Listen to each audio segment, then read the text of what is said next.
Саламатсыңарбы, балдар? Biz бүгін сілер менен қаталардың үстінен іштейбіз. Бүгін күнгө қарай аяқ хоона айының 30-у. Темабыздың аталышы қаталардың үстінен іштөө.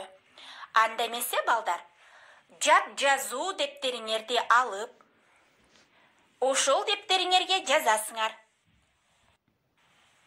Балдар, силер жат жазуу дептериңердеги жат жазуудан кийин 2 сап калтырып, бүгүнкү числону, темабызды жана андан кийин видео сабактагы сөздөрдүн туура жана туура эмес варианттарын көчүрүп жазышыңар керек. Анда эмесе баштадык, балдар. Карап көргүлөчү, бул жерде эне деген сөздү тамгасы кыргыз тилинде сөздүн башына келип жазылса, анда болот. Тескери тамгасы. Ушуну, балдар, көңүл коюп, туура жазганга аракет кылып жүргүлө.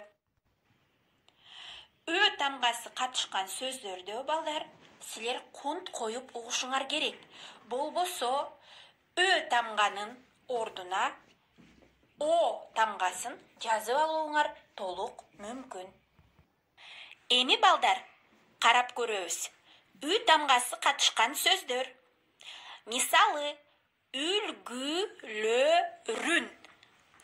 Кыргыз тилинде сингармонизм законуна ылайык үлгү деген уңгу сөзгө андан кийинки мүчөлөр лөрүн уланганда, ал мүчөдө дагы жана тамгалары болот. Ушул жерден, балдар, ар дайым адашпаганга аракет кылгыла.